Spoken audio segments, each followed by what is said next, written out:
Ed, fire away. Yes, I want Mr. you President. jumping Actually, over that. following up on Andrew's question, because the United States is now negotiating with the Taliban over airport access and such, do you now trust them?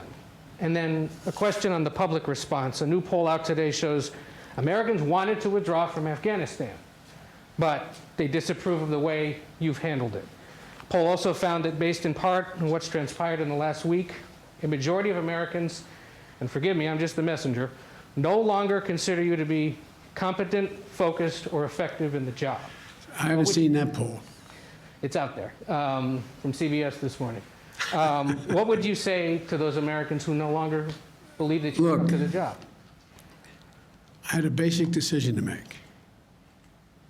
I either withdraw America from a 20-year war that, depending on whose analysis you accept, cost us $150 million a day for 20 years or $300 million a day for 20 years, who, and you know I carry this card with me every day, and who, in fact, where we lost 2,448 Americans dead and 20,722 wounded.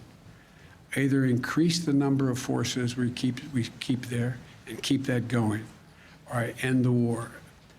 And I decided to end the war. As I said the other day, you know, the only reason we're in Afghanistan is this is the place from which bin Laden attacked the United States of America. Had this been in another Middle Eastern country where he could have easily have moved from, we would have never gone to Afghanistan. So the question is, when is the right time to leave? What are our national interests? Where do they lie? And the idea that we are in a situation where we can not recognize that terrorism has metastasized around the world and the need for us to focus on other parts of the world which create an even greater danger of an al-Qaeda-like operation beginning can't be ignored. And we are, as you well know, because you follow this, we are a number of places where we're doing that without permanent basing American forces there.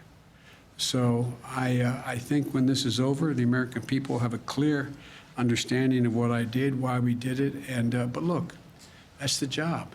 My job is to make judgments. My job is to make judgments no one else can or will make. I made them. I'm convinced I'm absolutely correct in not deciding to send more young women and men to war for a war that, in fact, is no longer warranted. On the question of the Taliban, though, do you trust them now that you have to negotiate with them? I don't trust anybody, including you. I love you, but you know, there's not a lot of people I trust. To look, the Taliban has a Taliban has to make a fundamental decision. Is the Taliban going to attempt to be able to unite and provide for the well-being of the people of Afghanistan, which no one group has ever done since before, dealing for hundreds of years? And if it does, it's going to need everything from additional help in terms of economic assistance, trade, and a whole range of things. The Taliban has said, we'll see whether they mean it or not. They're seeking legitimacy. They're seeking legitimacy to determine whether or not they will be recognized by other countries. They have told other countries as well as us they don't want us to move our diplomatic presence completely. But so all of this is all just talk now. All just talk now. And so far, the Taliban has not taken action against U.S. forces.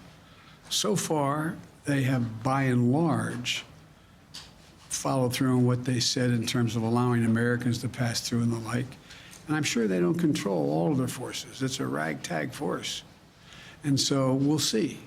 We'll see whether or not what they say turns out to be true. But the bottom line is this, folks. Look,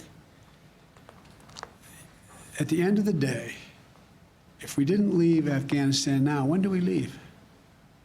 Another 10 years? Another 5 years? Another year?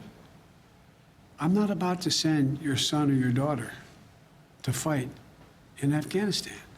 I don't see where that is in our overwhelming interest. And the talk about how our interests are going to be impacted, let me tell you, you're sitting in Beijing or you're sitting in Moscow. Are you happy we left? They'd love nothing better for us to continue to be bogged down there, totally occupied with what's going on. So the idea, I think that history is going to record, this was the logical, rational, and right decision to make. So thank you all so very much. Thank you. Hey, Sean Hannity here. Hey, click here to subscribe to Fox News YouTube page and catch our hottest interviews and most compelling analysis. You will not get it anywhere else.